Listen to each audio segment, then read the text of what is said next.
Hello everyone, আসসালামু আলাইকুম। আমি আজকে ভীষণ মজার একটি রেসিপি করব। আমি আজকে করব চিকেন ফ্রাইড। চিকেন ফ্রাইড করার জন্য আমি মাংস ধুয়ে পরিষ্কার করে নিয়েছি।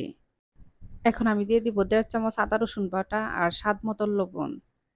এখন আমি ১ চামচ টমেটো সস দিব আর দিয়ে দিব ১.৫ চামচ সয়া সস। এখন আমি দিয়ে দিব ১ চা চামচ মরিচের গুঁড়া।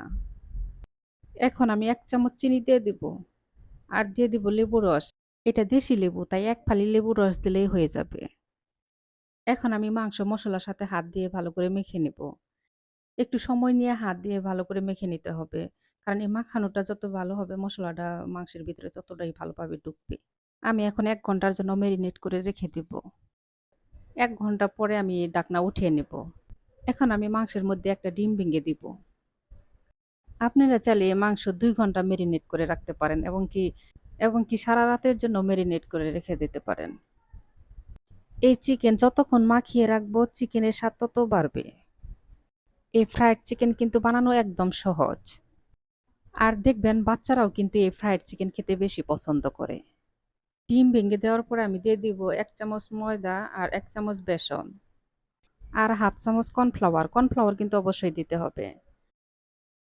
ময়দা বেসন দিয়ে আমি মাংস মেখে নেব। আর যদি একটু পাতলা হয় তাহলে অবশ্যই ময়দা দিবেন। ময়দা দিয়ে এরকম করে ঘন করে নেবেন। দেখেন আমি ঠিক এরকম করে মেখে নিয়েছি। ময়দার বেসন দেওয়ার পরে আমি হাত দিয়ে ২-৩ মিনিট এরকম করে মেখে নেব।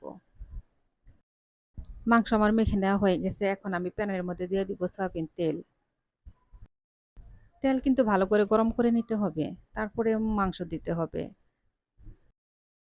এখন আমি এক এক করে সব কয়টা মাংস প্যানের মধ্যে দিয়ে দিব।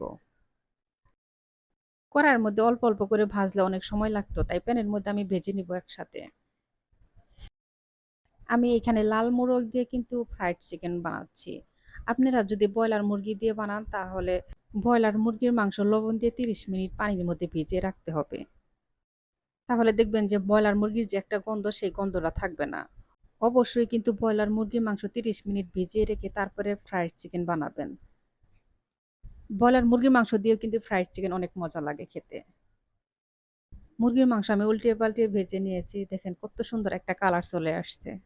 আমি চুলার জাল মাঝারি আঁচে রেখে তারপরে কিন্তু ভেজে নিয়েছি। একদম চুলার জাল বাড়িয়ে দিয়ে ভাজা যাবে না, তাহলে দেখা গেছে মধ্যে হবে না। চারপাশে সুন্দর কালার দেখাবে কিন্তু মধ্যে সেদ্ধ হবে না, তাহলে তো খেতে ভালো লাগবে না। তাই সময় নিয়ে কিন্তু বাছতে হবে। মাংস ভাজা আমার হয়ে গেছে, এখন আমি উঠিয়ে নেব।